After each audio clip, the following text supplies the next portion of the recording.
Well, hello, everybody. How's it going? It is Saturday, March 6th. That's right. It's in the spotlight. We're at a little bit of a different time today. We got ourselves in the boardroom edition. I'm Eric, your host, the man with no company, the horror guy, calculating my next paycheck.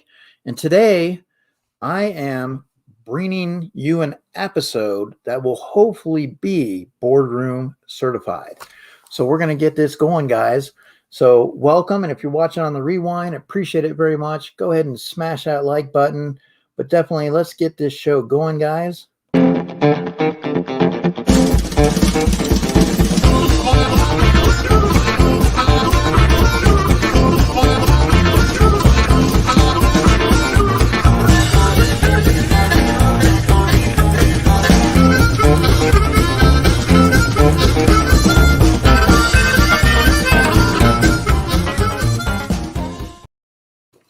All right, let's go ahead. Just want to say hello to people. Christina Payne, how are you? Downfall Wrestling, Sassy Cajun. I know people are going to be coming in here. So anyways, guys, just want to let you guys know, back in August of 2020, it wasn't a goodbye. It was see you soon. Well, soon has arrived. And today we get to get into that and much more in the spotlight, guys, with the man himself, Wink Inc. And so, ladies and gentlemen, we're going to begin this session. So we're going to bring on Wink Inc. himself right after this.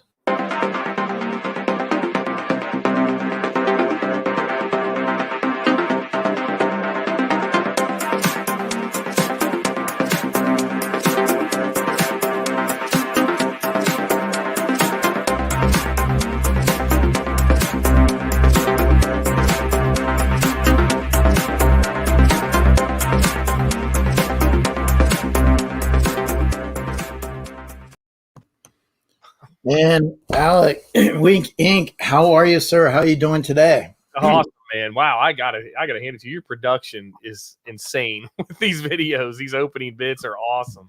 I appreciate it. Like I said, it's when you do this show, as you know, there's preparation. And anytime that we put the preparation in, you hope that the results come through to the audience, to the chat, and then you have fun with it, because that's what this is about, is having fun. And I mean, it's YouTube. It's putting ourselves out there for entertainment for the community.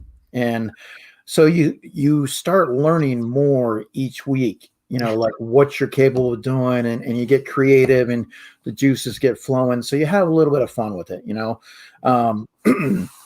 and yourself, you've been creating different things. I know it was just last week. Was it last week or the week before? You were possibly sweating at having to give out $100 bills. Yeah, it was. I think it was last week. Yeah, it was last Sunday. It was a little crazy. Yeah, that wheel, it was going, but all of a sudden it was hitting 10 and 10, and you're like, all right, I got this, no problem. So how are you doing today? I just want to say happy birthday to your daughter, Avery. I appreciate you for taking the time away from family and being able to do this today. Absolutely. No, thank you so much, man. I'm doing great. I really appreciate you having me, man. You know how to make a guy feel like a rock star. That's for sure. Well, I know a lot of people in the community really enjoy the show that you produce. And I'm just going to say hi to some of the people here. So definitely, Ace, can you tell me who might be in the chat for me? Ace, give me a look. Ace, please. All right. Yeah. Okay. So we have Downfall Wrestling, Sassy Cajun. That is my co-host on Thursdays. We do pop in around the world. Christina Payne, her favorite number is 3. And we have Tat79, the Rue Crew. How are you, Rue Crew? There's a name that has popped up in the winning sessions. Mr. Quick Draw McGraw. He loves his gambit. And we have Eric Fry. Hope you're feeling well, Eric Fry. Just going through the list. Appreciate everybody being here today. So definitely, I got to ask you, it was really a hard situation, back in August when you decided to lock up the boardroom for a little bit. And even though you made it known, it wasn't necessarily goodbye, but there was something you had to step away, something had to pull you away and put you in a different direction. It was like an opportunity you couldn't pass up, but you didn't want to leave this, but at the same time you had to do this. And I know for some people it was a shock. It was something that was, to be taken not too lightly. But you're a family man, and obviously this isn't our number one job. Right. But what took you in a different direction? Why did you decide, just to kind of say, I got to take, what was pulling you away? Yeah, I was a little ambiguous about the original announcement.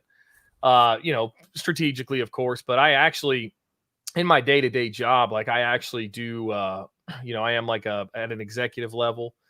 So what had happened was I actually got an opportunity for a promotion that I never dreamed in a million years I would have a chance at getting.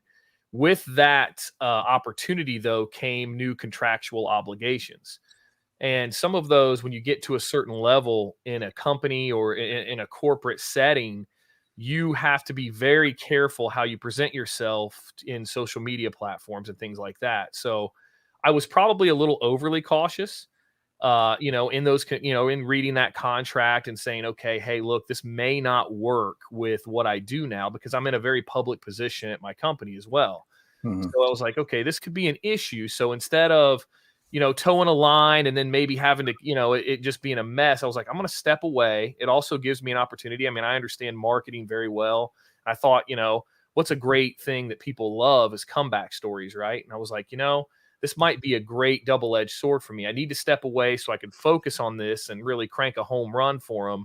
And at the same time, strategically turn it into a kind of a cool little comeback thing and kind of be able to retool, do things differently, recharge, upgrade my setup a little bit and things like that. So it was definitely a two-pronged thing.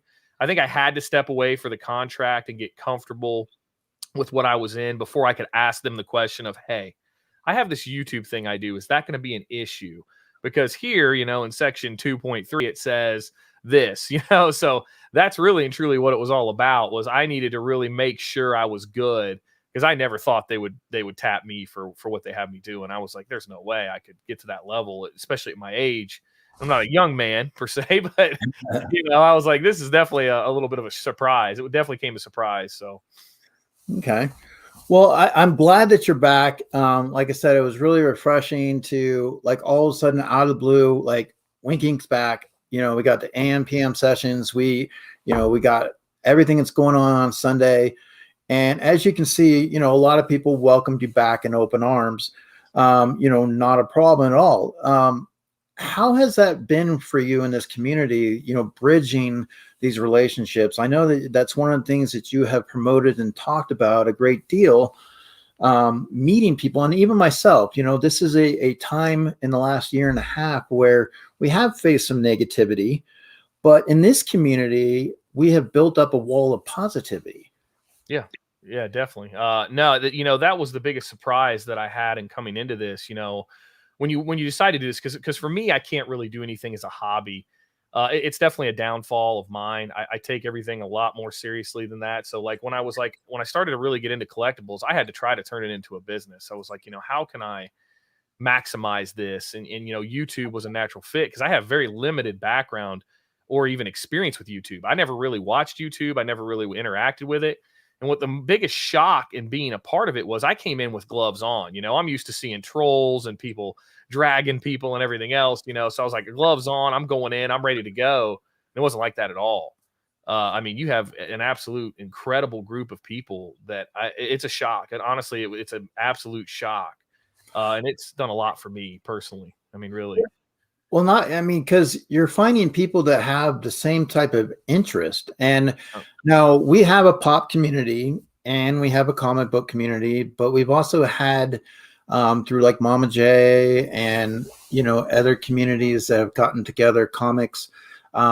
We've put together swaps and we've done, certain things that have helped out bridge the two units as one. And so it's kind of like that comic pop, and we love comics, but also some of the comic guys love their pops. Yeah. And so it has worked really well. It's like that chocolate peanut butter taste, it's great. And so many times, like Z Collects has helped me, with my numbers. You have done that as well with shouting people out and helping them get to the 1K. But yet, I mean, nobody really has to, you know what I mean? Because it's like you guys are comics and we're pops. But the correlation of that, just everybody extending that, it has been awesome, because I will go into your Sunday session and see some of my pop community, and I still can interact with the comic community. And I love that. Like, I mean, it's just one big family because we all collect. Yeah. And that's one of the things that has drawn me further in.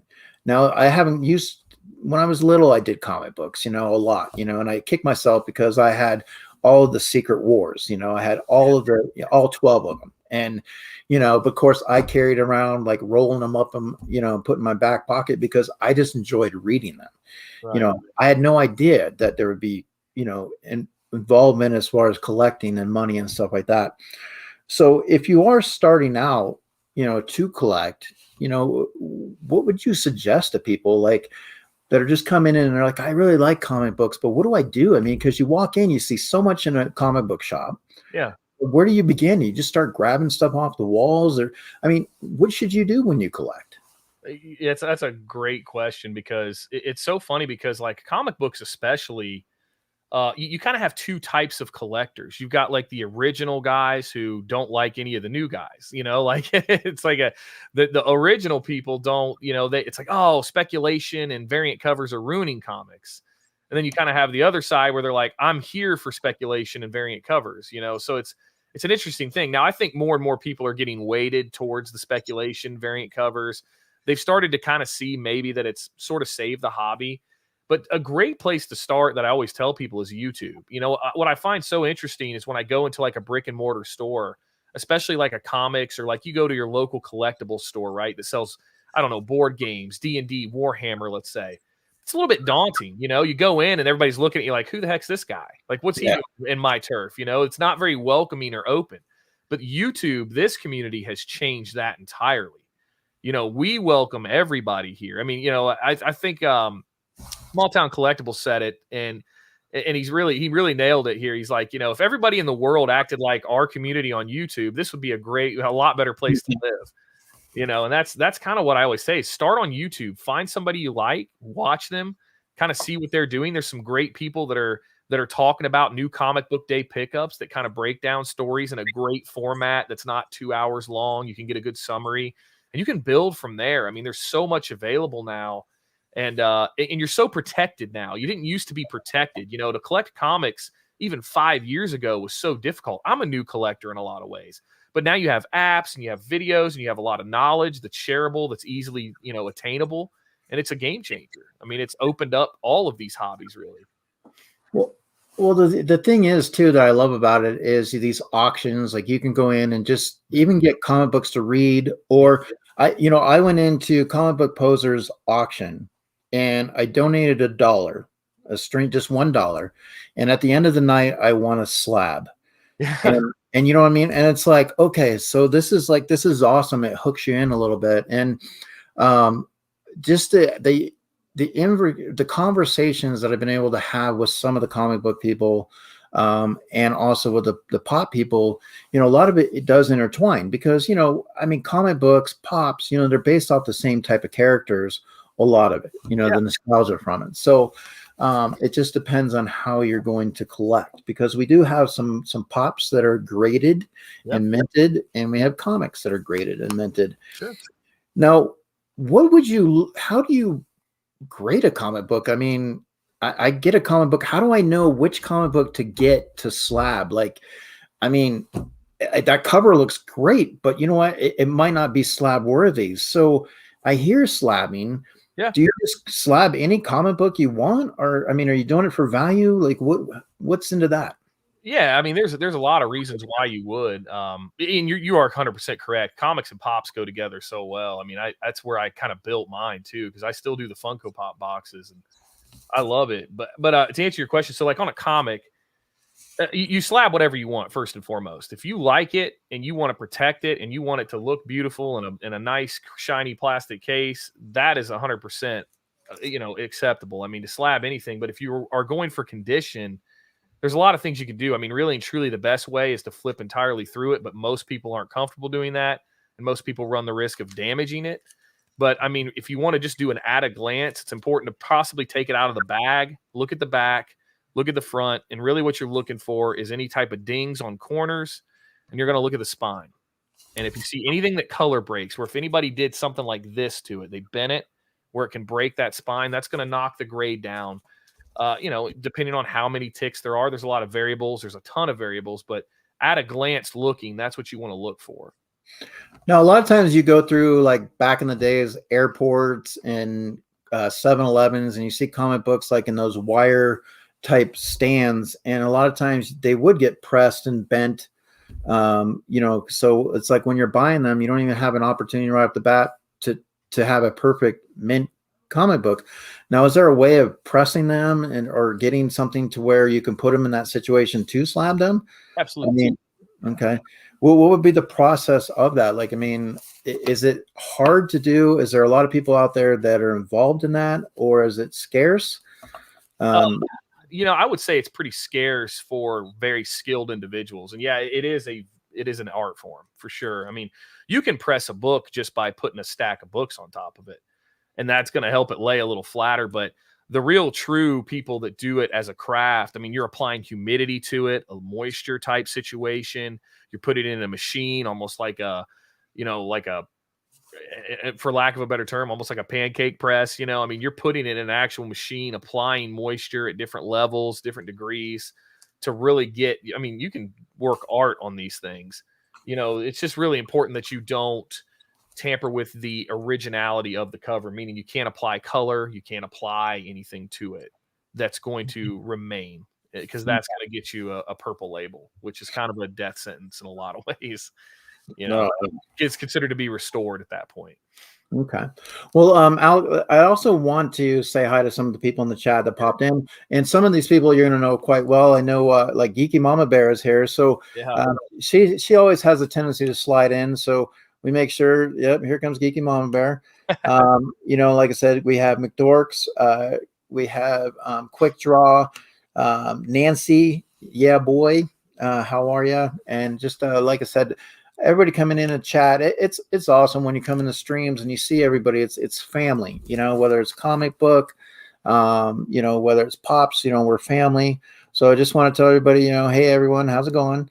So one of the things that I kind of wanted to get into you with a little bit too is when you get something like a slab, okay, like I recently got a slab here. So it's a Batman detective comics, but when it arrived to me, and it's a 9.8, it's a CGC, but it's cracked, so it's cracked on the top and everything on it. So what would I do is, like if I don't know much about slabbing, what would I look to do? So if you want to replace that cracked slab, what you have there is a 9.8. That's what's considered to be an old label, and an old label is it's faded. So that one's actually faded out. And I just did this, and I have a video coming up about it. You will submit that to CGC and pay for what's called a reholder fee. I think it's $15, depending on what tier of membership you have with CGC. And they're going to crack that case, because what people don't, maybe some people don't realize, is that there's actually an inner well that the comic book sits in, almost like a bag. They actually seal it in a rigid plastic bag, then seal it in the case itself. So what they'll do is they'll pop that case off, and there's a couple of variables with it, possibly. So if they pop the case off and they're able to just put it back in the well, they're just going to give you the same grade, 9.8, beautiful label, brand new case, and it's coming back to you.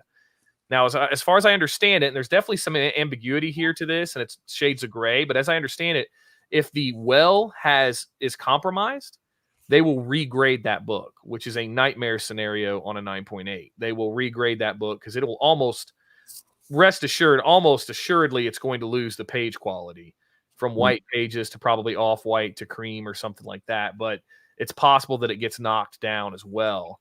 But if the inner well, I believe, is intact, they just slap it and reholster it, and it's good to go. You're going to have a 9.8 and a new slab. Okay. and I'll ship it back to you. I'll definitely look at that. Now, what is the, I mean, companies, you hear these companies, CGC.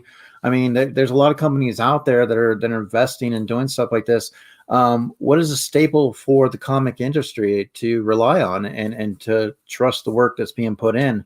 Is CGC, are they the godfather of comics? I mean, It's funny because that's becoming more and more controversial. There's definitely a split now. I will say it's very weighted towards CGC. A lot of people are starting to like CBCS for a lot of reasons. I mean, they have a nice new case they just came out with. Their grading process allegedly is more stringent than CGC, but CGC still is the gold standard as far as grading goes. CGC grades and slabs do carry about 10% more value in a lot of cases than any other graded company. And really, from CGC and CBCS, it goes way downhill from there. You've got some new players that are entering into the sector. It's definitely a wide open space if someone can get the name behind them. But CGC has been there for so long. It's funny. There's a lot of friends I have that joke. They said CGC could rip my comic book in half in front of my eyes, and I'd probably still send them my books to grade. There's really nobody else. So okay. So with comic books, it requires us to kind of create meaning using like multiple modalities, like the way something exists or is done. We must process different components, visual, okay, or textual, and then put into one understanding of the story. So in your opinion, is it far more than just looking at the pictures? Because some people, they're like, I like the covers, I like looking at that, but I mean, there's more involved in the comics now. I mean, the storylines seem to be more in depth. Obviously comics have built around a lot of things that don't make sense, right. but you still love it. So how do you, I mean, when you look at a comic, I mean, can you just lay on the couch and just get into it and really enjoy the story? Not always, I would say, but in a lot of ways, I think the magic is the visuals.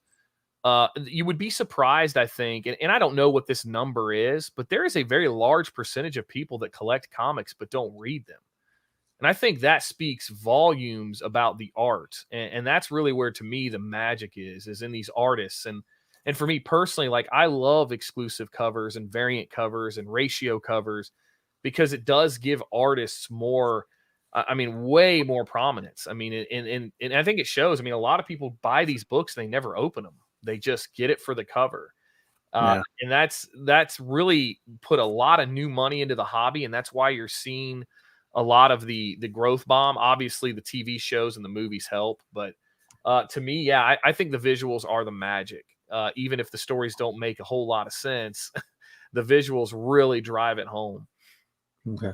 I just want to see. So the McDorks say they keep seeing their messages getting deleted, and I don't know why that would be, but I see them coming through. Like you said, hey, Mad Hatter. I see Geeky Mama. I don't see your messages being deleted. So not sure exactly. A lot of times with YouTube lately, a lot of things have been really crazy.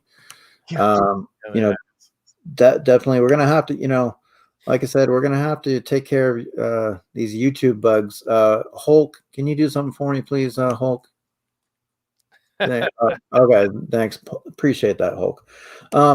So now the best part of comics is how you feel after reading them. What was it like for you as a kid, growing up? Take us back to some of your childhood. How did comics become that influence for you, or was it in later years? I would say it definitely started there. But I was kind of all over the place as a kid. I liked everything. I loved being into everything. I was into sports. I was into music. I was into collectibles, video games, you name it. I was into it. So I never really stuck with one thing as a whole. So I collected comics, but it started for me, going into the drugstore and looking at the comics on the rack, in my little town. And that's really where it started. And it was that beautiful 90s goodness. The X-Men were just roaring then, and watching that animated TV show on Saturdays, which I think was pretty heavy for kids. You're like, man, this is crazy. People are dying, but it was so awesome. Yeah. I'm telling you, I loved it. So, I mean, that's really where it started. And like I said, I didn't collect off and on, not nearly ever like this, not as serious as this at all. And has it become more of a business for you, or is it still more fun? I mean, because obviously there's things that you want and you go to acquire, but there's also things that, I mean, are you looking to say, this is an investment, I need to pick this up? And I mean, when you look at comic books going into shops, or what's coming out and you have your pull list, I mean, are you playing that game of investment first, or are you just being like, you know what, this is just a great cover, I just want it, and I mean, it's just I want try to collect as much as I can from this storyline, and things that you might have missed when you were younger, the runs, key issues. Yeah. No, that's a great question. It's both, entirely both. I think I'm so deep into it now because of speculation, and the financial side has become so much more in the spotlight lately with comic books. But yeah, I mean, I have a pull list, just like a lot of people do. Stuff I love to read. I love DC to read it, but I collect a lot more Marvel, which is funny. I mean, I just find a lot more with the DC stories. I like the darker stories, the edgier ones, things like that. But it is 100% both for me. It could be a cover, it could be speculation. I mean, I'm kind of all in on all facets of it. So speaking of covers, I mean, since you mentioned that, now I know that some of the covers that you do enjoy are like with the American flag covers. Yes, yeah. So I wanted to show you a couple of them, and I want to just kind of see what your thoughts are on maybe what you thought might be, the better one, or things that I might be missing. But let me see here real quick. So, we have this one here, obviously with Wonder Woman, which is obviously basic. We got this one with Ant-Man, which I thought was interesting because you don't really see Ant-Man as much, but, you got your Ant-Man cover. You have your typical, you got your Justice League of America. Yep. Here, you got your Batman. Yep. Let's see here. So we got our Superman. And then here we got our Spider-Man. Yeah. And of course, Captain America. And then, we got our Hulk. So you have, the American flag type covers. And I mean, that's something that stands out for a lot of people, like lately Venom, or just a cover that just like takes the whole page, a white cover, something along those lines. What is it about these covers that draw you in? I mean, is it that patriotic, you are tied into the American flag? Like, what is it about it? Yeah, no, yeah, 100%. I mean, I still, it's so kind of silly, but an old school thought here, like that JLA cover that you showed on there, that really is kind of the embodiment of what I love about our country. Look at how well everybody is represented here. You've got a very diverse group right there hoisting the American flag up. And, again, I don't want it to be corny or whatnot, but, sometimes I feel like this is the kind of stuff that we've forgotten in a lot of ways. And I love our country. I love mostly everything about it. Here lately it's been a little tough. It's been a tough time and everything like that. But just like that type of cover is incredible. But it definitely is a country thing, and what the U.S. can really represent to the rest of the world. Just double check here. So, and like I said, I'll try to make sure I get to questions as well, chat. So what's your favorite comic books to collect from McDorks? Oh yeah, man! Right now, I am going for Bronze Age full runs. That is my favorite thing. So, I am looking right now. I just actually acquired quite a few of them. I have some videos coming next week, kind of showing those. I'm like Master of Kung Fu. I love that. A little bit more of the obscure outlying titles. I definitely love Uncanny X-Men. I'm trying to get as many of the X-Men as I can. But definitely those types, and Batman, of course, is huge. Detective Comics. But I'm a little bit all over the place. Okay. And did you recently, I think you got either you were trying for, or you did get the Hulk 181? Yeah. I actually have gotten that. That has I haven't shown that yet because I actually haven't been graded. And that one's going to be a little bit weird. I ended up getting one, but it's got some issues. I'm not sure how it's going to grade, honestly. So. Well, I always, like I said, for myself, my son's name is Logan, so I named him from Wolverine, and I know Wolverine is originally James Howlett, but Logan to me was Wolverine, and I loved the matchups of Wolverine and Hulk. I used to, as a kid, love the Marvel team ups, seeing Spider-Man team up with everybody. And so I'm looking forward to also to the what ifs, that are coming through for Disney Plus. Now, obviously in the chat, the season has ended, but did you get caught up with WandaVision? Did you enjoy, what WandaVision had to offer from a comic book sense into the television sense? Yeah, I absolutely loved it. I loved everything they did with it. I think that what they did was absolutely brilliant in the sense of it stuck with the comic book people. Somehow they were able to please everybody almost. That's rough.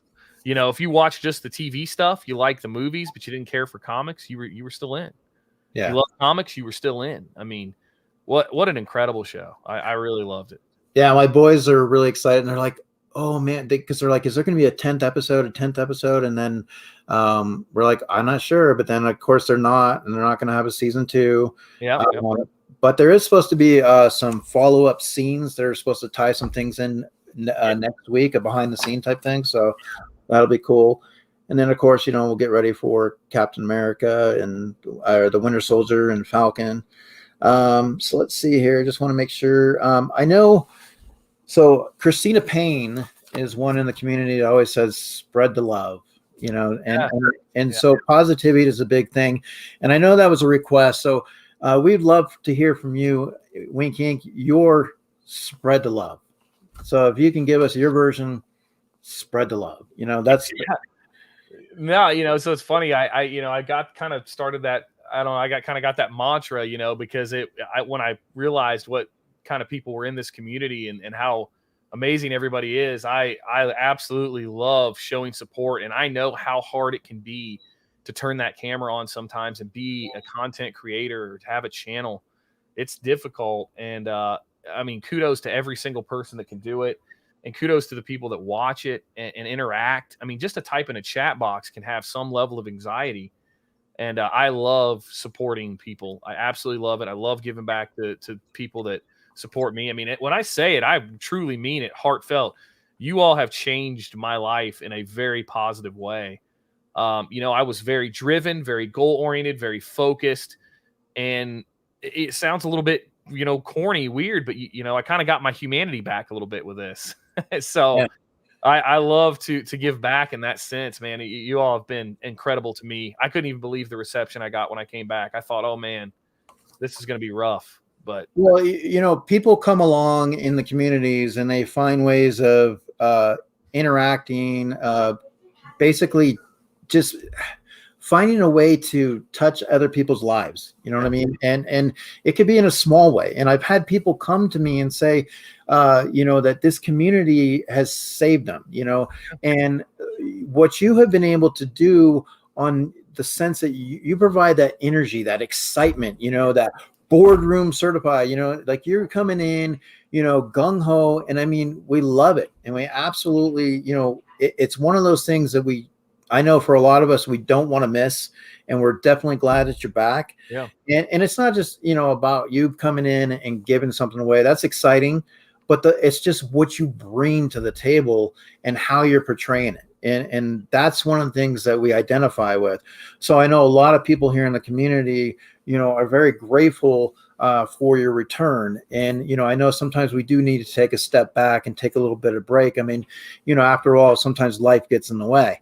But thank you so much for making that return back. I wanted to ask you, because basically motivation quotes, I like is act as if what you do makes a difference. It does. What are ways that you incorporate in life to motivate you lately? Like, what is something that, are you constantly spinning the wheels? Yeah, no, I don't have an off switch for sure. I mean, what you see on camera is who I am. I mean, it's funny because I'm not a self-help guy, right? Like I don't really necessarily read the, I don't believe in the books and all that stuff, but I do believe in grit and finding a chip on your shoulder in something in life, whatever that is. I think that if I were to put out like a motivational book, it would definitely be unorthodox in a lot of ways. It would probably be a little ill-received because I think it's interesting. I think I channel my motivation from a negative place and really put it out in a positive, and that's the thing. Like I wasn't a kid that had a dream per se. Like I didn't want to be an astronaut or a firefighter. You know, my whole thing was I just want to impact a whole lot of people in a positive way. And that's what I want to take home. You know, I mean, that's what I need to do somehow. And luckily in my life, I've been able to do that not only on this platform, but in my job. You know, I'm the guy that they tap. But I am, you know, there's definitely a different side to me as well. There's a cutthroat side. There's a ruthless side. You know, I'm very competitive. You know, I try not to let that come through, you know, a lot of ways, but I am hyper competitive. So, Well, no, I mean, it's getting a chip on your shoulder, I think is the first step. And then organization. I mean, I definitely have methods I could share with people to help them out. It's definitely helped me.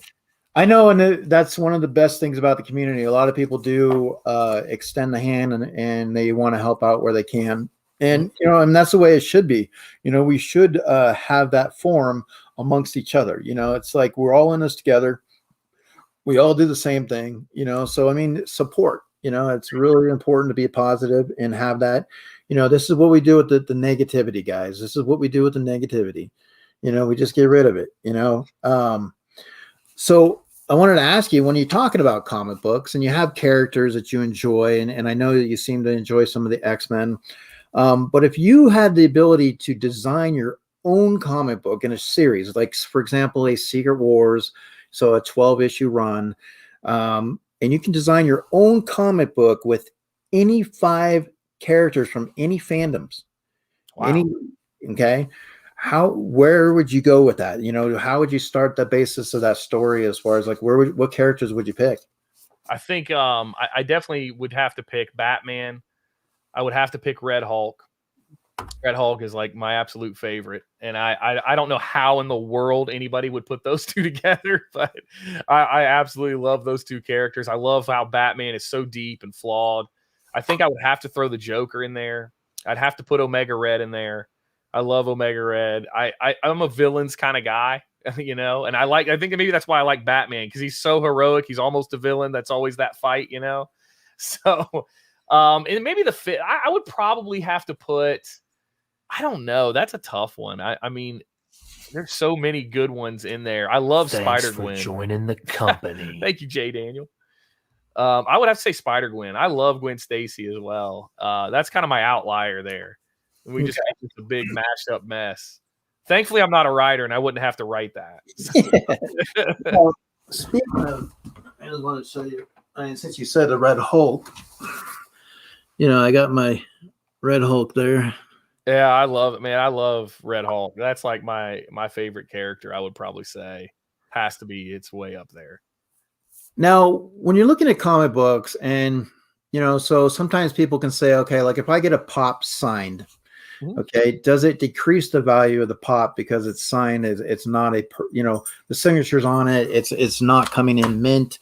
But like I have this Turtles, so I have it signed by Kevin Eastman. Okay. Now, does this increase the value or decrease the value? Like, how do you guys look at that from a comic book sense?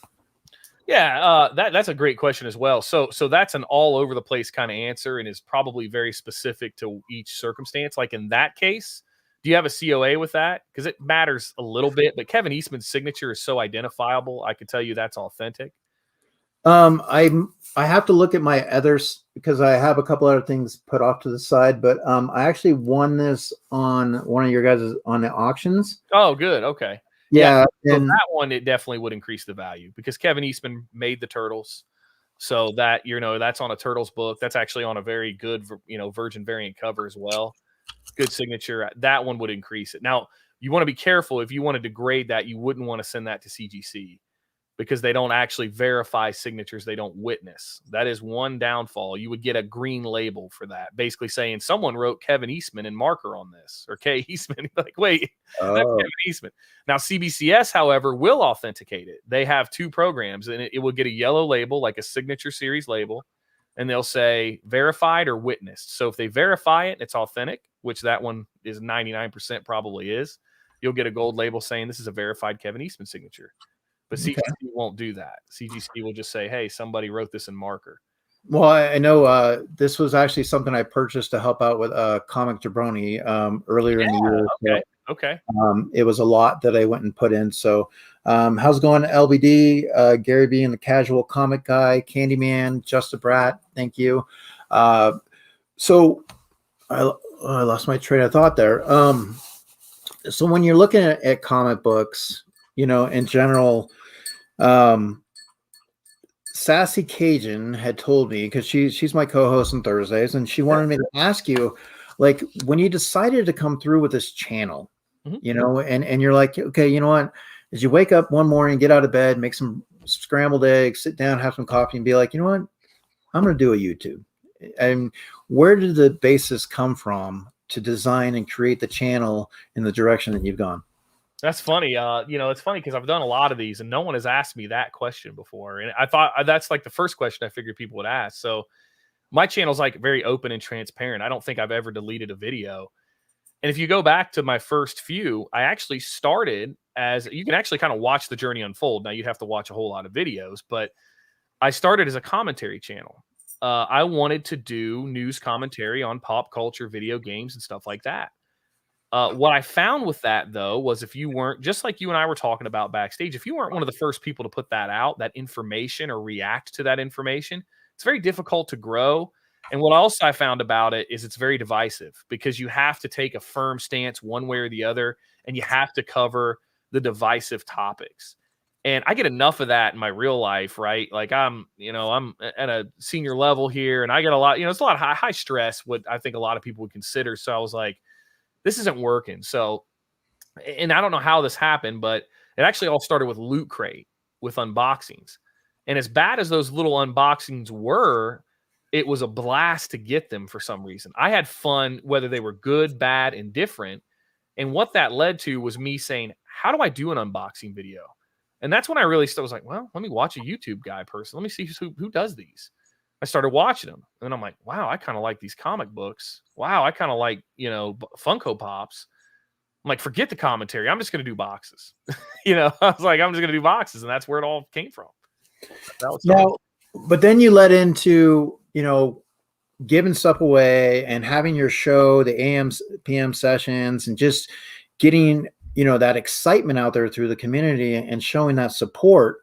And where do you crowd? Like, you just came up recently with a wheel of possibly giving away the $100, and I know that's tough, because you're thinking, okay, I made it this time, but it's not always going to be that way. It will land on the 100 at some point. Yeah. But it's exciting, and especially us coming into the chat. But at the same time, to do stuff like that, that's got to be also a lot of hard work to put into and design, and just think, okay, like, how am I going to do my show? There's a lot of preparation that goes into that stuff. Sure.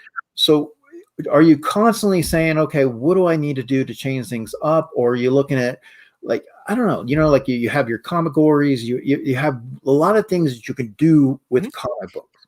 Yeah. So where did you base, that show off of, the inspiration of just coming through on Sundays and saying, let's get the community together and have an opportunity to win some stuff? And yeah. So I, another thing that's interesting is I actually was going to do like Twitch and live streams were always, I wasn't always comfortable with the video side of things. I was like, I like the live interaction, but to be honest, like it really comes together from me realizing I need a two-pronged attack on my channel, right? Like, I still run this like a business in a lot of ways. Like I said, I can't really have a hobby. I'm just not wired that way. I've got to go full-fledged, 110% nonstop into it. And that's just how I'm wired. So when I start to look at those things like the giveaways, obviously there's the goodwill side, and then there's the reciprocation side of it. It's like, okay, look, I know I can build a lot of goodwill. I can do a lot of good things for people. And also I can build my influence, right? Like, that's the two-pronged side of that. That's the magic behind it. Like, the money wheel, literally, that came to me about 3 hours before the show started. I've gotten pretty comfortable running production here, and I found a lot of ways to make things happen, with the monitors and the sound mixer and the stream deck. And I could definitely show everybody how to do that. They're like, man, when you had the alerts coming on, I was like, I'm going to do this like a Twitch gamer. I'm going to have alerts hit when stuff happens. Those are my sound bites. I recorded those voices. Doing a lot of research in them and things like that. I'm like, I'm going to turn this thing up production wise, Because like in the music industry, they're like, it's never all about the music. It's all about the fireworks, production, the big screens, the loud noises, the stage presence, so to speak. So the Money Wheel inception came about 3 hours before the show because I knew I had to innovate. And if you're not constantly innovating, you're going to hit a rut. And what that also allows me to do, though, if we just, talk about the secret sauce, right? I was thinking of ways like my biggest fear when I came back was I'm not going to have the influence I had to support people. I didn't have any idea what to expect on the first Alex Michael live session return.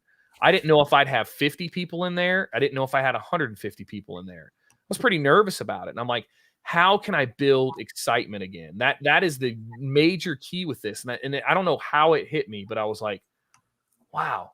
No, I know how it hit me. I had cash just sitting on my table for some reason. I'm like, I'm going to give this away. And I noticed like other people, like companies, like you'll see like on your Instagram, like a little advertisement, they're throwing $100 bills in random boxes of people's stuff. And I was like, I'm going to do that.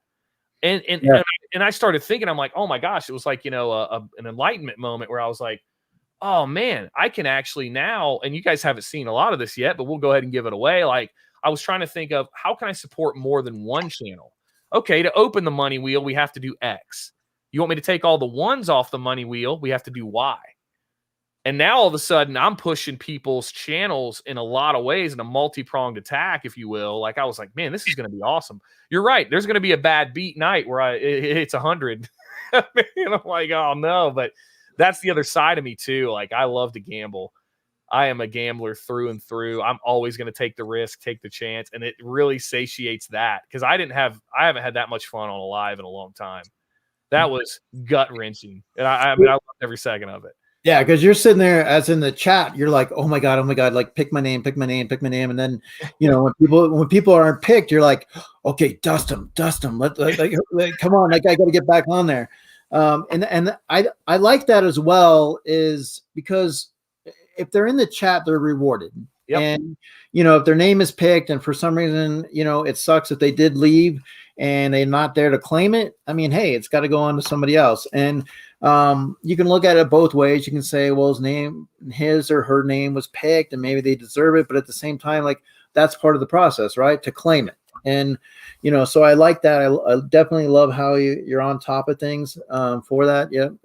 Don't worry. Totally on top of this. That's what it feels like. But it's been exciting. It's been a lot of fun seeing that, definitely love that. Now, you just, like I said, we mentioned with your daughter, she's going to be having a birthday.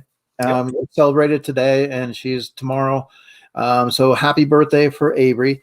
One of the things that I wanted to ask you with comics. Now, I know when my kids were younger, I loved to sit in bed and read with them. And now, does she have a taste for the comics yet? Do you do some reading with her with the storylines and stuff? I mean, has that been a good experience for you as well? No, she could care less about comics. Yeah. So I read to her for sure. But we read the storybooks, the children's books, the Disney books. She loves Elsa. She loves Frozen, things like that. But comic books, nah, not much. Now she thinks it's funny. I'm into them. She loves Funko Pops though. Oh, so okay. She ends up taking a lot of the Funko Pops because I still work the Funko Pop boxes in. Because when I came back, it was hard to get Funko mystery boxes. I'm like, man, Whatnot has crushed this. So and I've actually been able to be a little more successful, broaden my horizons a little bit and getting those. So you'll see a lot better rotation on those coming soon. But yeah, she's got a massive Funko Pop collection that's just open boxes. She loves Funko Pops, but comics not so much. And Gigi Mama Bear, her son Noah's birthday as well. Nice. Awesome. A happy birthday to him. It was fun to watch every time someone won. I was glued to see what they would get. I know, that's what I'm saying. It's like, okay, what's it going to land on? Now, being a comic book guy, now you mentioned one of your characters is Omega Red. Yeah. So where's that coming from? Like, how do you identify with certain characters? Because Omega Red, is an interesting character, but how do you feel about that, Deadpool? He's not too keen on the Omega Red. But what I wanted to do is I decided I think that you deserve to have a comic book So I created one, and I made one here. So I wanted to show you. There So we go. this is, Comics in the Spotlight, Comics Magazine with Omega Red. A little crossover between Wink Inc. and Omega Red. Just wanted to show that for you. So, definitely that's going to hit your newsstands here pretty soon, guys. Oh, and remember, comics, they do say, make sure that you do have the masks on when you go to buy them. So, but your characters, like Sinister, Mega Red. So, what character do you mostly identify with? And I mean, you're obviously more to the villain side than the superhero side. So, what would you say? What character is more like you? Wow. That's interesting. I'm not sure that I definitely identify with the villains a lot more because I feel like what comic books do a great job of is they show the flaws in everybody as individuals, but they also humanize the villains in a lot of ways. Like they can do these super awful things, but still have some redemption sometimes. And I think that's what really makes comic books amazing. And that goes back to my methods of motivation, right? Like carrying that chip on my shoulder, finding ways to stay hungry all the time, and really for me, it becomes almost on autopilot at some point. So, being able to relate to those types of villains that are flawed characters in a lot of ways, that doesn't necessarily mean you support all the terrible things they do, but Omega Red definitely is a complex character. He's very, very complex, but he's very, very, I mean, he's just downright horrible. So, that's what I love, how the swing of him, his range is huge, and I love that about him. And of course, you have Mr. Sinister. Yes, I like him a lot too. Yeah. So I mean, when you look at comic books, I have to tell you they've been selling better than they have in the last 20 years. Yeah.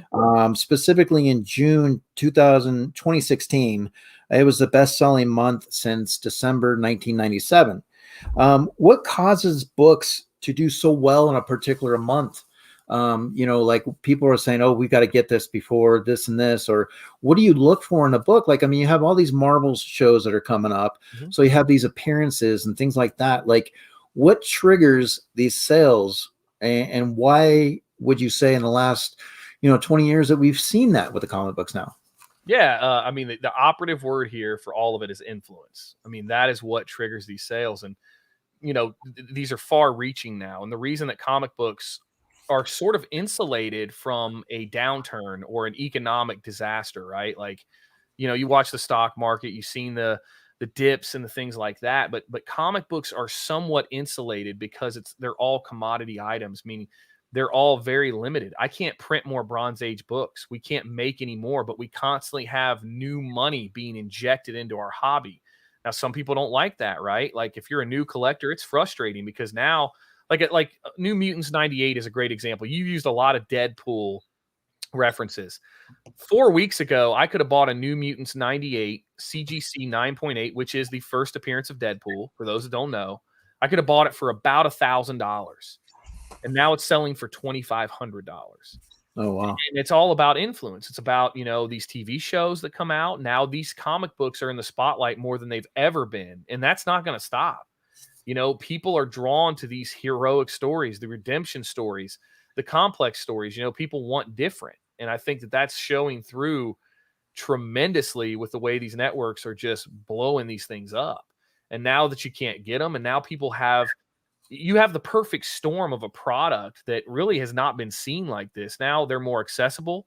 It's easier to get knowledge. I can download an app. I can go to YouTube. There's an incredible community. And I think that the YouTube community as a whole, maybe not just our sector, but all of it, right, is a big proponent of this push. Like when you have someone like Comic Tom who has 40,000 subscribers and they put that Hot 10 list out, and let's say 5,000 people get excited. Well, that's all it takes. Those books are going to go to the moon. It's not like the stock market where you have hundreds of millions of shares available. You've got maybe 30,000 prints. That's it. That's going to continue to be a driving force until they get so priced out and the market gets fatigued or frustrated.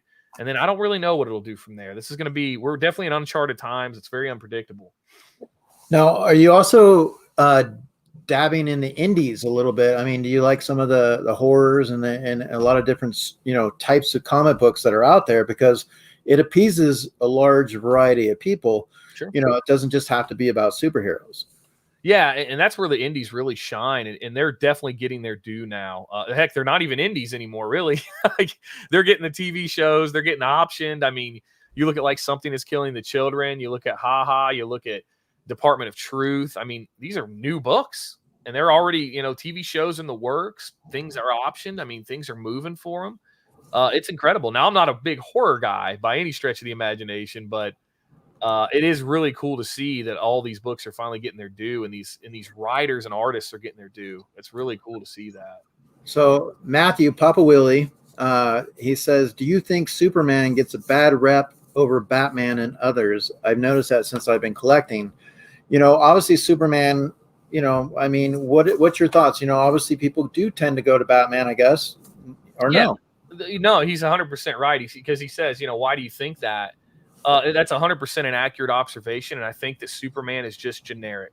Everything about the character is generic. They've tried to make him deeper. Now, I know this. Some people love him, and I get that. If you resonate with Superman, I'm sorry, but there's just not a lot of meat there. You've got just a standard dude in a weird tights and cape. He is the generic superhero who it can beat just anything. They had to give him one thing, kryptonite. There's not a lot of depth there, and I think that's why he gets glossed over a lot. Whereas you can go to Batman, who is tremendously flawed, who is more human, who has to fight harder, who has to work harder and grind. People can relate to that a lot more. Superman's not very relatable. That hurts. Okay, but even though he's been portrayed as like American apple pie, like the savior, and I mean, especially back in the days with Christopher Reeve, in his portrayal of, Superman. But I know it's hard for people to get behind that, because, it's that I'm Batman, but audiences that are now being reached, there is a variety here, because we're seeing like Miss Marvel, coming in, a lot of these characters that you normally wouldn't have, and now you're targeting a lot of different audiences. And does the comics have that support now for this new wave of fandom? What do you think about that? What that's coming through? Yeah, no. So this is what is absolutely amazing about the comic book community, as a whole, and our community, is the diversity, right? That the minority characters are getting their due in a huge way. Female and minority characters are just getting such a large push, and these stories are tremendous. And I love that about this, because it hasn't really been like that before. Yeah. And that's what's amazing. Like Brian Bendis, he adopts to, I believe it's Bendis, or some writer adopted a couple of kids from overseas in Africa. And he's like, I just wanted to make a superhero that they could relate to. I mean, think about how powerful that is, right? Like, it makes sense, so it's an amazing, tremendous boom, and it's not going to stop. I mean, if you want to speculate, you better be trying to buy the Kamala Khans and the American Chavezes, and you better be trying to go into those, and the Blue Marvels. Those types of characters are going to be on the rise, and they're coming. I mean, they're definitely coming in. There's no doubt. Back in the 70s and 60s, you couldn't find comics in libraries, but over the last decade, there's a movement to claim comics for value and literacy, and education. What are your thoughts about the educational strength of comics? As far as educational strength, I think that it depends on what your goal is, right? Like if you're teaching somebody to read and they're a visual learner, I think that there's an absolute value there. I mean, it's an undeniable value. I don't know that, they're not written by educational experts or behavioral experts, right? So I don't know that, there's probably some good lessons in there, sure, but you got to be careful, right? You got to be careful what you feed, or give to the youth, and what they can, what they will and won't do with that, and be age appropriate and things like that. But I think as far as, using it as a visual tool, and somebody that maybe struggles with oral or written learning, definitely. I mean, I think there's some value in that. Well, I mean, I think there's some skills too that get taught solving, like you figure some things out. They're obviously fun to read.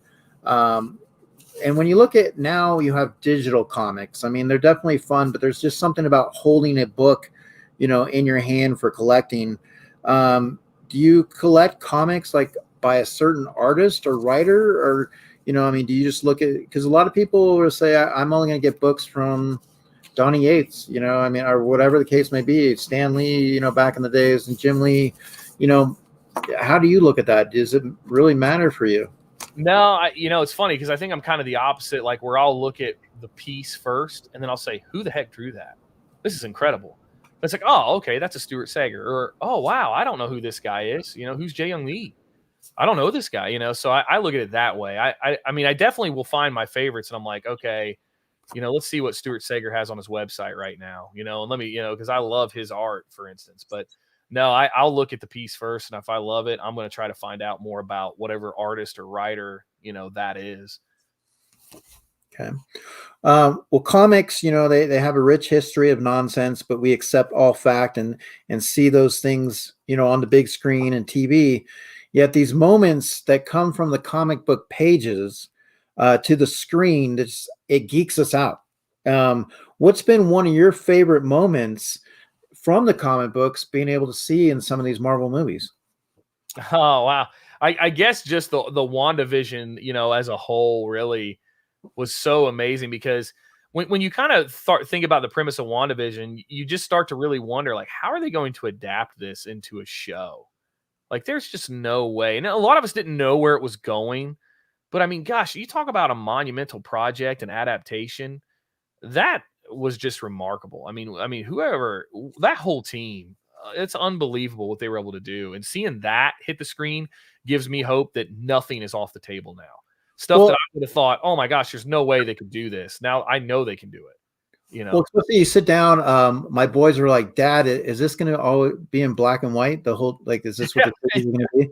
And but now that each week they were glued. They're like, "Dad, are you ready to watch WandaVision? Dad, you ready to watch WandaVision?" And so it's funny to see how it kept building up each time. And then their theories and thoughts, they would come and break it down. So Christina Payne, her favorite number is 3. And like I said, she requested you to say, spread the love.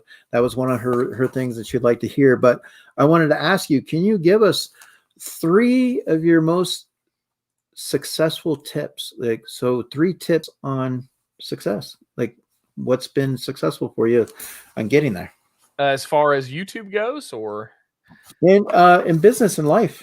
Oh, in life. Yeah. So mine is, mine's simple. So always keep everything as a work list.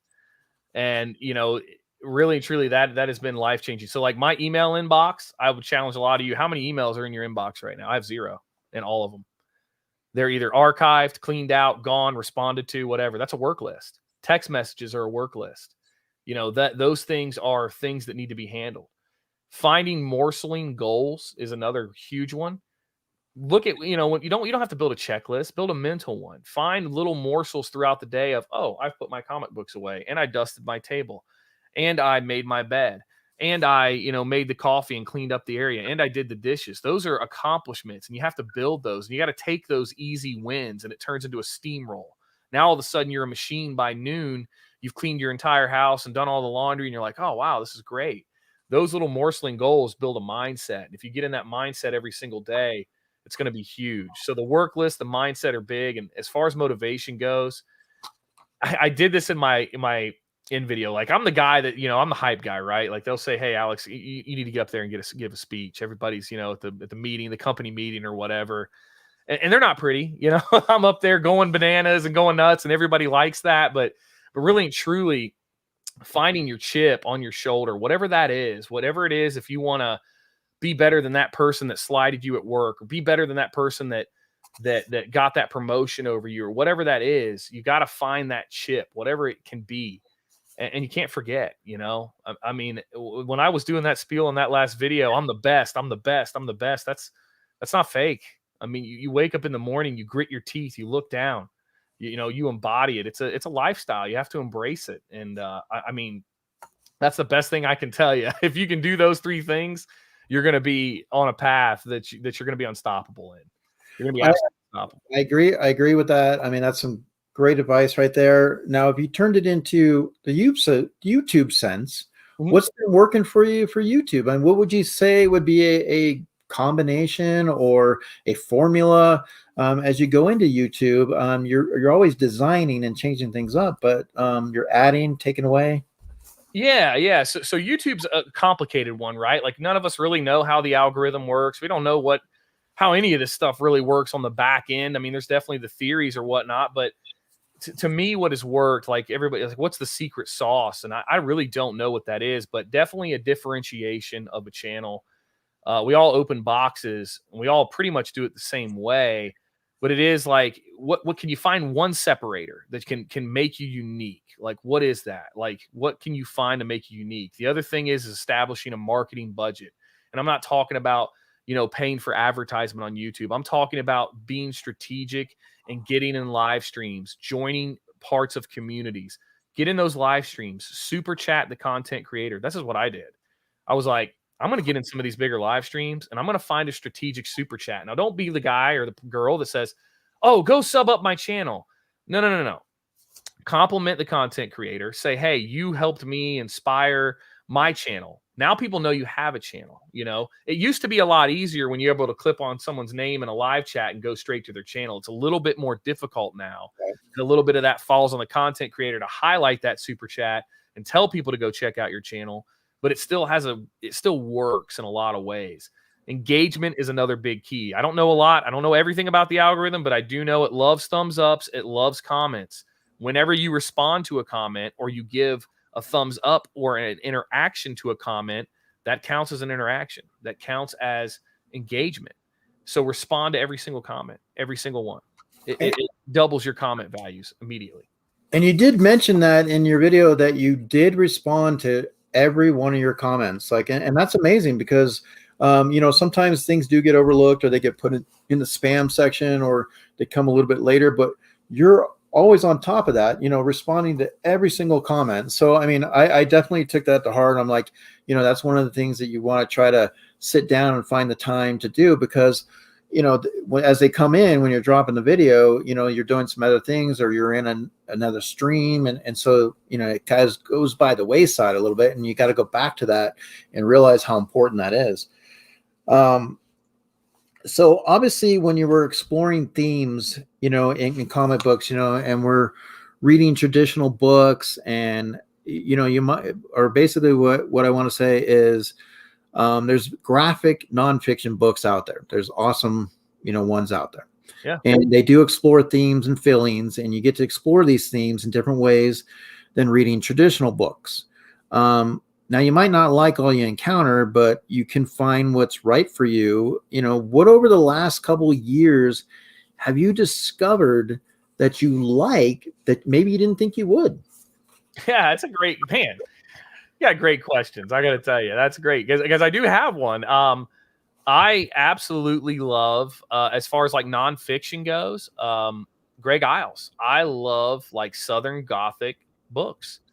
I never loved them. I love like Western type stuff, but modern, like Marshall stuff. Like if you like the Justified show on FX or Longmire, those type of things, the novels, I love those. I don't know why. I don't know why I picked one up. I really couldn't tell you. I think actually my boss was like, hey man, you got to read this. This is cool. And it was like The Devil's Punch Bowl. And I was like, wow, this is great. And I'm just falling in that rabbit hole. I love that stuff. and yeah, I mean, definitely there's just something you're like, I don't know, but then you pick it up or it's like a show, you start watching and you're not sure, but then next thing you know, you're hooked. You can't put it down. So I want to make sure when I do this, I was looking at my stuff. Okay. So this is what I wanted to ask you. I have kind of like speed round type of thing. And then I want to see if the chat, if you guys have some questions as well, definitely would be a good time to start putting them in. But what I already told you what villain or superhero is most likely like you. But if you had a choice of a superpower, what would you like to have? I mean, I know that's a lot of people ask, but at the same time, it's just one of those things. Maybe it changes. What type of superpower? Probably super strength, I would say. Super strength? That would be mine, yeah. So that red Hulk? Yeah, that would be me. I would love that. Now, do you think the Red Hulk is going to come to the MCU with Ross? I mean, do you think there's going to be something that's going to come through? Because Hulk, it's weird because he hasn't been able to have that standalone film. Yeah. I don't know. That's a great question, man. I hope, but I don't see it in the foreseeable future. I really hope so, though. But I don't know, because I'm with you, because Hulk has kind of always been, oh, yeah, he's funny. He's great for the little interjections and anecdotes. But I don't know. There's not, again, it all comes down to depth and relatability. And there's just, Mark Ruffalo's cool, but I don't know. He's really hasn't done much for it either. So it's going to be interesting to see. If you could be in a Marvel film, which franchise would you pick and why? Like what? Wow. In a Marvel film, I would be Spider-Man. It would be Spider-Man. Yeah, because I love those movies, and it would just be because I really like Tom Holland. I liked Andrew Garfield and Tom Holland both. And I'm hoping they have Craven come. And some of the names have been tossed around for Craven. I would love to interact with those people. So that would be my choice for sure. Who out there, who in your opinion is like the worst comic book villain? Like you're just like, oh my God, this guy's horrible, or this girl's horrible. Oh, that's a good question. Man, I'm trying to think because I don't want to say too recent, but Virus was terrible. That's like the most recent one that sticks with me because I was reading that Venom run, really into it, and Virus, they did nothing. And it wasn't his fault because he looks cool, but boy, that was a terrible delivery. Virus is definitely one, but I can't say I'd cringe if I saw him again. Like if I saw him, but like the Blob, I never really got that one. I'm like, oh man. I was like, I'm not a big Blob fan, I guess. Well, especially in the X-Men when Logan has to fight him in the ring. Yeah. I was like, hey Mitch, how are you? How's it going? So if you could have a day comic book hunting, okay, and you get to pick any superhero actor out there to go with you and hang out, who'd you like to go and say, you know what, we're going to go comic book hunting. I'm going to show you around my town and spend the day. Man, that's wow. I would probably, mine's a little bit of a weird choice, but I only say it because I know he loves comics and I think he's a pretty could be Jeffrey Dean Morgan. Oh, okay. Yeah. Negan. The comic book guy. He's a comic book guy. He loves it. And I definitely would love to go in there with him. I actually loved him in Magic City and Stars. I don't know if you've seen that, but bits and pieces. What about Walking Dead? I mean, are you a Walking Dead fan? Not really. A little bit. Yeah. I mean, I was, but then it got a little too hardcore. I was like, I fell off the wagon for sure. Well, he's really good in that. I mean, I enjoy him right now. So basically when you look at inference or evidence and reasoning leading to figuring something out, okay, comics can help people kind of read between the lines and help with complex reading strategy. How do you feel, like, does comics now for you still kind of help with reading between the lines? Like, I mean, when you're looking at those, like you're saying, okay, you got these Marvel movies coming up, you got these Easter eggs, and, you're like going back to these issues and you're like, okay, like the House of M, and you're like, oh, you're trying to anticipate what might be popping in with some of these Disney, plus stories and stuff and where they're going to go with it. Like some of us, I'm sure, thought about Mephisto and so you're like trying to guess, okay, what's going to happen. And I know there was a talk about, a big star coming in or cameo at, and stuff like that. And things that just happen. You're reading the comic books and you're like, okay, who could be, like, what's going on? You're trying to put the puzzle pieces together. So do you do a lot of that with the, the movies and going back with the comics and trying to tie in the pieces?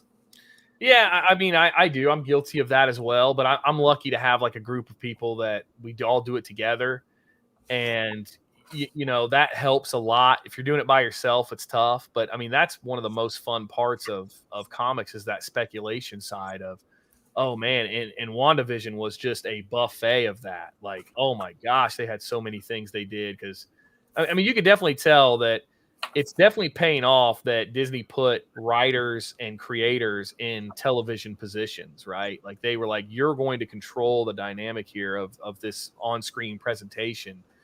And boy, did they ever. I mean, boy, there was a buffet every episode. Oh, wait, I saw that fly. That's Mephisto. You know, I mean, you were going through every detail of that show. And boy, there were a lot of little, minute, tiny details, just granular stuff.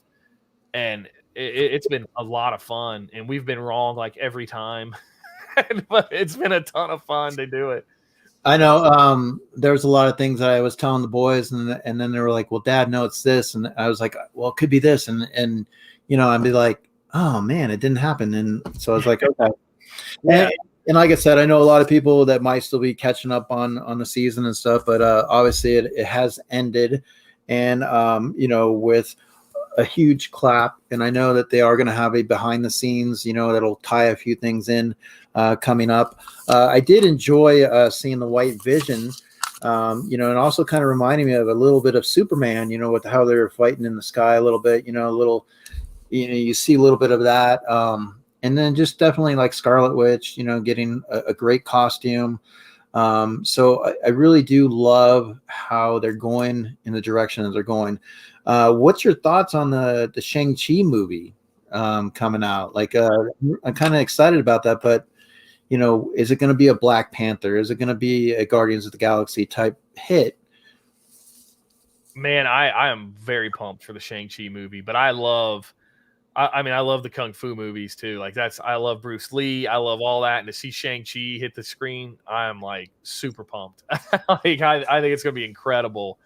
And I like some of those newer like Bruce Lee portrayals. And oh man, Cinemax had an incredible show. I forget the name of it, but it was a Kung Fu type show. Oh man, I love that stuff. That's awesome. Well, even like Iron Fist, you know, I still enjoyed, you know, Iron Fist in the comics and stuff. So let's see here. So Matthew, what do you think of the three Spider-Mans coming together in the next movie?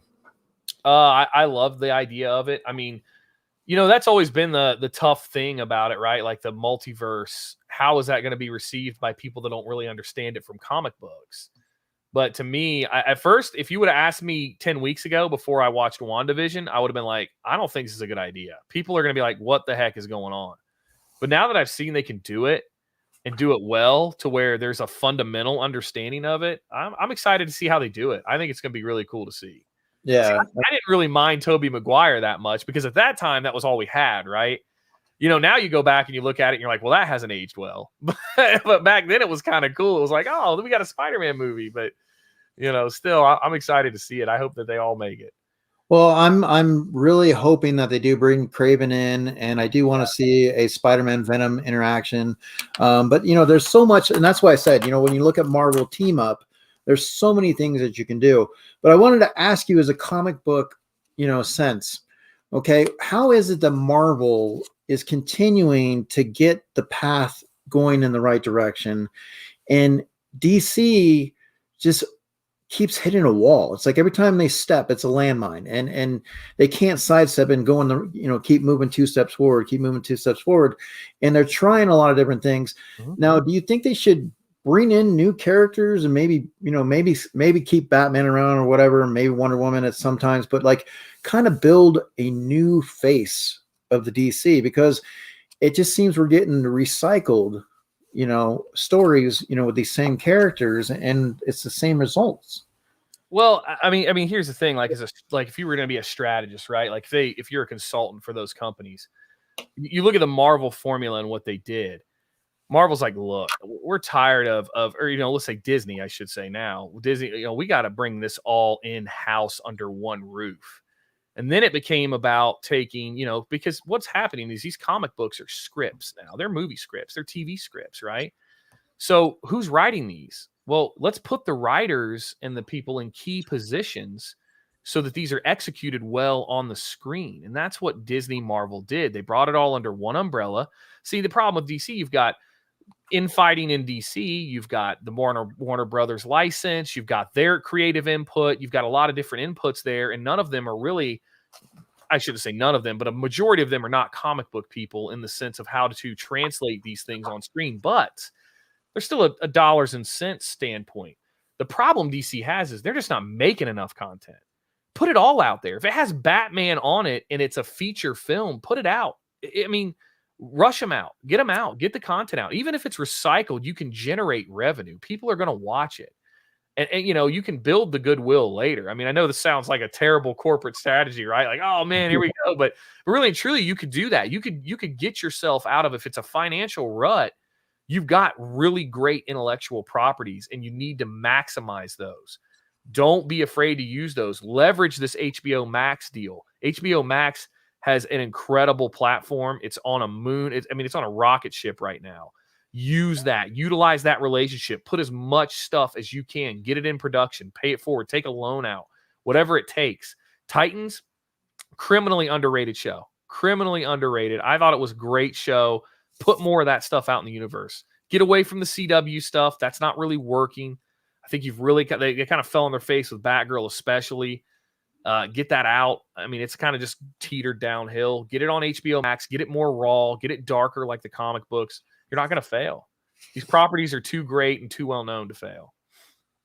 Yeah, I would love to just see them. You know, I mean, I've been more a Marvel fan anyways, but I mean, I do want to see, you know, the comics that I grew up reading, the characters. You know, I want to see Lobo. You know, I want to see some of the, you know, I want to see that Poison Ivy. You know, let's get that Harley Quinn and just kind of really develop these stories that are going to be able to push it forward, because it seems like, you know, superhero movies are going to be around and there's always different plots and storylines that are going on. So, and that's the thing about YouTube is we'll be here to talk about them, good, bad, or indifferent. We're going to watch them. You know, hey Ross, how are you? So Mitch says he likes Titans. So guys, you know, I'd like to take time in the chat. You know, if you have some questions for Wink Inc., you know, if you have anything that you would like to, you know, ask him about, you know, let's do that right now. And because he's the man. He's here. He's spending time with us. We got him in the boardroom. So, you know, let's put it out there, guys, because I'm sure he would love to answer some of your questions. Sure. And, you know, just go from there. And then we'll get ready to close it out. But, you know, definitely Lobo. We got to have so Lumberjack Pops. Definitely Lobo. I got a first appearance of him in the Mega Man. That's like probably, I have an embarrassing amount of copies of Omega Man 3. There's just something about that cover I love. And I really like Lobo too, because to me, he's like the DC Wolverine. You know, he's definitely got that complexity and really could do some cool things with him, but I got an embarrassing amount of those. Now, why do you think it is that they've kind of mirrored each other, Marvel and DC, with some of the characters?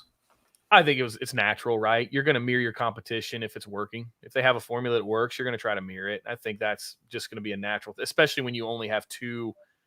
You don't really only have two anymore, but you've got two prominent ones that are always one-upping each other. And, you know, Marvel's just done this now, but I think it's just a natural way of things in business. Do you think DC would benefit if they tried to tie in a little bit with Marvel? I mean, in the comic books, they've done crossovers. Do you think if they crossed over, like rented out like some of their characters or did a crossover mega build up to a mega DC versus Marvel? Yeah, I mean, I think the only person that really wins there is the fans. I mean, you would, at this point, you're almost to the point where Marvel has no value in that. There's not a lot they could gain other than fan service. I mean, yeah, I would love to see it. I think all of us would, but you know, as far as a leasing agreement goes, I think DC would basically just have to give them the rights at this point just to get the exposure, right? Like, okay, put Batman against them, but please don't get him pummeled, or you know, at this point they have to protect the property, and that's tough. You know, there's an image there, and you got to protect it. Well, I know just being able to see like, you know, Spider-Man and Batman interact, or, you know, they talked about with Deadpool possibly being replacing with Stan Lee as cameos in some of the movies. That's a brilliant idea. I love that. You know, that's why that book's gone through the roof now again. And that's one of, what do you think about that with Marvel and obviously Disney and stuff like that? Do you see Deadpool staying at that R rating, you know, or do you think they're going to scale it down a little bit? And even though it could be R, but they still kind of scale it down.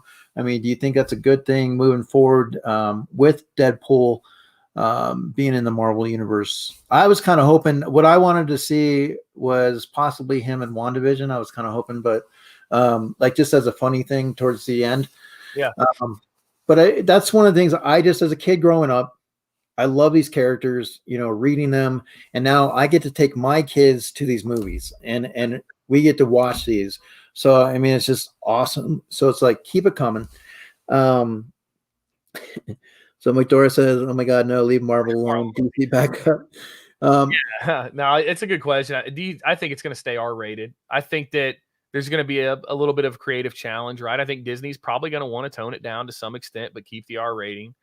To me, it's a colossal mistake to not have R-rated content at this point, because a very large portion of your demographic is in that age range that views that content, that likes that content in an increasingly uncensored world. In that respect, anyway, that's people love that stuff. I don't know if you put that on Disney Plus or if you license it back on Netflix. I do think it probably should be separate. You probably can't put the R rating on Disney Plus, but at the end of the day, you could probably condition people to accept that, right? Put it in a locked category to where a kid couldn't access it. There's options there, but I think you have to pursue R-rated content. You have to go all in on it, not just with Deadpool. It's got to go on Deadpool. Well, Disney did have Down and Out Beverly Hills. I mean, that was, an R rating at one point. What do you think when we get back into society and we're getting out there making movies and stuff like that? Do you think Disney Plus, you think they'll still go with a route of having some of these shows on Disney tie into the Marvel universe? Because obviously we enjoy them and they are filling the gaps a little bit, and there are some puzzle pieces that are getting connected. Do you think that'll be a way for them to continue waiting out another film a year later? Yeah, I absolutely do. I think if anything, this has shown how many people will, movie theaters may be in big trouble after this finally gets turned back right side up. I don't think that the movie theater experience goes away. I think you have an initial surge of everybody being thrilled to go back to the theater. But yeah, I mean, television is now much more prominent. It's no longer the B screen anymore, right? Like it's definitely reached full-fledged prominence. It draws massive viewership, even in comparison, but you got to sell those tickets. But consumers haven't really proven yet that they're willing to buy a movie ticket to watch it in their living room. That really hasn't been proven yet, but we really haven't had the opportunity to prove it. I love what HBO Max did by putting the blockbusters on there, but I can't imagine they're going to be making money, right? Like when WWE did it with their platform, everybody thought they were crazy when you had to pay $50 a pay-per-view every month to watch the pay-per-view. And they said, nope, $15 a month and you get all the pay-per-views as well. Right. But it really was a brilliant move and a long-term strategy. And I think you may see that. I know it's a really far-reaching, dot to connect, but I think you may see that strategy implemented longer because they're building brand loyalty. I got to have my Disney Plus app now. I can't cancel that. I'm never going to cancel that. I mean, that's it. So if you can build that loyalty, and I mean, I hate to say it, the business side of it, take a price increase, go up price to where it can cover the higher production costs and still maximize your profitability, you're going to see that. Well, at the end of this month, they're raising it. I got an email saying that it's going to go up to $13.99 or something like that a month, but $15 by the end of 2021 for sure. Yeah. Now, Quick Draw said he wouldn't mind a Marvel zombie movie. That would be something that'd be pretty cool too. I would enjoy, obviously, the Secret Wars. If they did do a Marvel zombie movie, would you, because it's dealing in a zombie sense, would you have to make it an R rating? Would it be something that you would go in that direction? Yeah.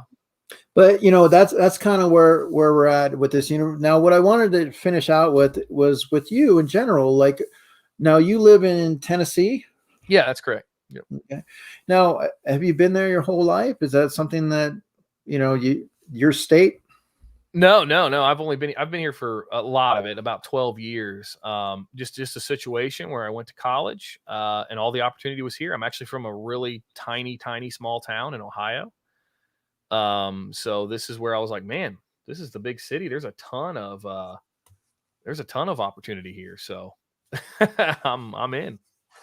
And what do you like to do? I mean, I know comics is a big thing, and you said sports. So are you a Titans fan? I mean, are you basketball? And I know like Mitch is in Tennessee and there's some people out there, 83 Pop Talk. You have that, I've always wanted to go to Tennessee. Like that's been one of my goals, like to go to Nashville and just check out Tennessee. So I mean, it's definitely on my list. What do you like sports wise? I mean, you're a football guy, baseball guy. I mean, you're basketball. I mean, are you just everything? Yeah, I like them all. I mean, I love the Predators hockey. Go to the hockey games a lot before the pandemic really hit. Definitely, I like basketball, like college basketball a little better than NBA, but I love football as well. UT, Tennessee Vols, my school, so definitely represent them. I love them, yeah, even though they're terrible. But no, it's all sports. I do like baseball a lot. It would be nice if we had a team here, but no, I'm definitely into sports. Yeah, I'm still in that wide variety, just like when I was a kid. I got video games. I got the PS5. I don't really ever play it, but I definitely have a broad landscape of things that I like. So I like a little too much, probably. Now, does the wife at home, does she, with the collecting and stuff, does she get involved in that as well? Does she like some things that she collects, or, that she just has her own thing and says, okay, you go ahead and do your comics. That's fine. I mean, Yeah. some people can collect together. So No, we definitely don't collect together. That is not our thing together. I definitely have my own stuff. She has no clue really about this stuff. And she has her own thing. She's into she's not in the nerdy geek stuff at all. She is the opposite of that. So she's not into it. now, what is your thoughts on the cons? With everything kind of going viral, going out on, being able to buy online and having lotteries and the experiences of the cons. Did you get a chance to hit up a lot of different, cons back in the day? I mean, was that something that, comic book wise conventions and No, absolutely not. It's funny because I've been to the conventions before, but not for comics. Because at that time I wasn't collecting them. I mean, I'm still a relatively new collector in a lot of ways. So, no, I would go to like see a star or something, like get something like signed that wasn't like a football or like a sports star. Oh, Jordan's going to be here. I got to go, but never for this stuff. And boy, I mean, it was 2 rooms over, right? And I just never even looked. And I'm like, oh. But as far as conventions go, I can't wait to get them opened. We have a lot of plans. Some of the guys that I know from YouTube of hitting a lot of these things when they open up, and I'm super pumped. I mean, we're going to talk about getting a booth and that kind of stuff. So yeah, because I mean, right now, I mean, it's like you're just like, okay, what do we like buying online and trying to get in the lottery, and it's like, oh man, it's so frustrating. yeah, And it's just, you look forward to like San Diego Comic-Con, and so I appreciate you coming in and spending time with me. I think it's amazing that you're back. You do so many great things in the community. I say, I'm sure everybody in the chat, and I would like to say in the chat, those that come in contact with Wink Inc. and generally go into his streams and how you guys have felt, let Wink Inc. know, we love having him back. So, let them know how much you love them back, guys. Give them a thumbs up, give them a comment, give them, something along those lines, because definitely we missed you. We know that sometimes, life does get in the way, but you are back and you're bigger and better, stronger. You're coming in full steam ahead and you're throwing out the money. You're doing anything to be inventive. I mean, it's awesome to see. So, much love to you. Appreciate you, being part of this community and just kind of leading the way and being that person that says, hey, follow me, because a lot of people want to, and, a lot of people enjoy what you do. So it means a lot. Like I said, Geeky Mama Bear, super stoked. It's always been amazing in this community. thank you. So Christina Payne, we're glad you're back. thank you. So excited you're back. We got Candyman. We have a lot of people that just appreciate you. And that's why I wanted to make sure we brought you on. And thanks again. Thanks again for doing that. Moving forward, what do you got? What's going on down the road? So yeah, no, thank you all so much for welcoming me back. And I want to, the formula won't change. I want to support channels. I want to take care of our community in the right way and just help push people forward and just help us all be a little better. And thank you all so much for that. What I have coming up, I got a lot of different things. I'm trying to diversify the channel and grow once again. We'll see. Maybe some commentary type stuff. Again, talking about comics, pop culture. People seem to like the pickup videos on what I'm specking on. I wasn't really comfortable doing those just because I'm pretty new still. I'm winging it. So, but people seem to enjoy those and like, hey, what is your rationale for doing this? So I think you're going to see a little bit more of those. But I love doing the mystery boxes. To me, it's the gamble, and I love the reaction. I love the energy that they give me. It's just a ton of fun. So you'll probably see a lot of that as well, but a little more balance, I think. And I'm going to continue to diversify. I won't be going like the Pokemon card route or anything like that. Oh, But, Pokemon, okay. yeah, no, I probably won't be doing that, but I'll be doing the comics, the pops, maybe something else. We'll see. We'll kind of see Now, how when it you, goes. you look at a mystery box for comics and pops. Now, what do you look for in a comic mystery box to buy? Like if I was saying, you know what, I want to buy my very first mystery box of a comic, what am I looking for in a company? Like what do I want to get my value? It depends on what your goal is overall. I would say a great place to start would be like Comic Vantage. You're going to get value. You're going to get a variety of books that you can try to read, and you have a chance at getting something really great. I mean, it really hits all three, and it's at a good price point. So it hits all of those. It really hits all of that. You could do Spider-Man booth, but now you're getting variant covers that are retail, and that game is a little bit hairy. It's a little tricky. Maybe not the best place to start, especially if you're doing content. Comic Vantage is a great video to wing it on. If you know nothing about comics, you can get a Comic Vantage box and say, this is a really great cover. Oh, here's a tag that says this is a 1 in 1,000 whatnot, and you're like, oh, wow, this is rare and it's worth $40. There's definitely videos like that, or boxes like that help. And they're a good place to start. I mean, I like to recommend them.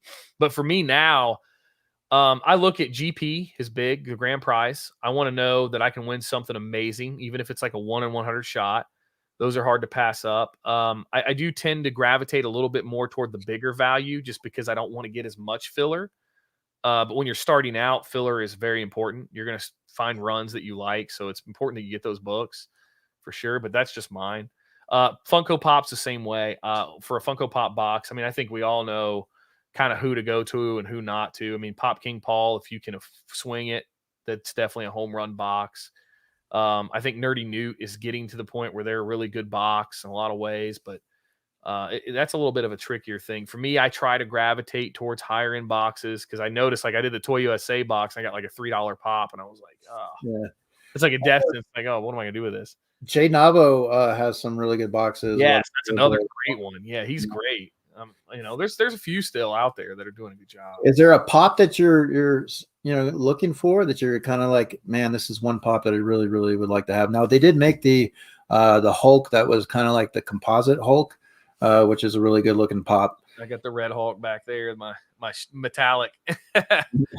He's awesome. No, right now my number one sought after pop is Bloody Rorschach. Bloody Rorschach. Yeah, that's my number one. And what's crazy thing is I had a chance to get him. I won a 50-person raffle on Grambino. I'm sure a lot of people know who that is. And I had a choice between him and the Deadpool. And I took the Freddy Deadpool.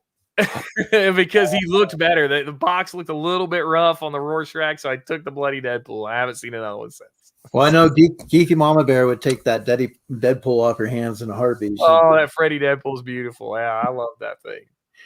All right. Well, and for a comic book, is there a comic book that you would really like to own that you might have your sights set on, and maybe one day, or is it going to be? Yeah. Right now, my number one sought after book is Fantastic 449, first full Galactus.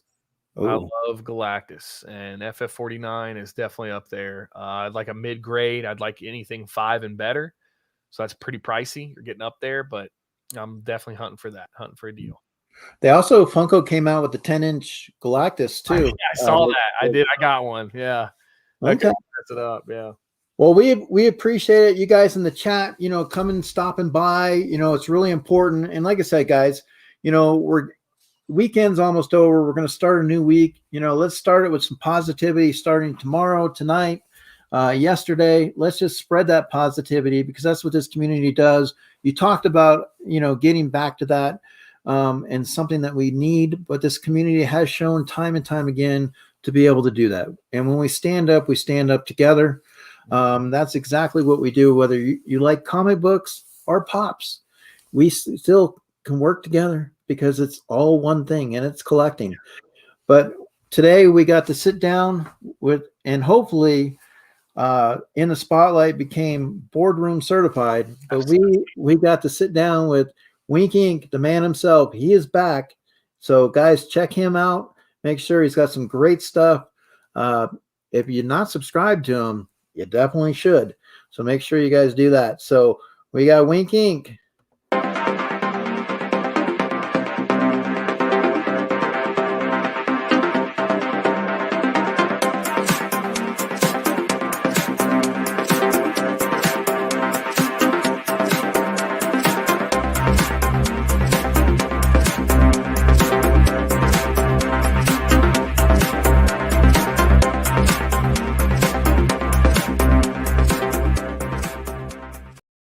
All right, so we're going to say goodbye. So everybody, thank you so much for being here. And remember, you don't have to go home, but you can't stay here.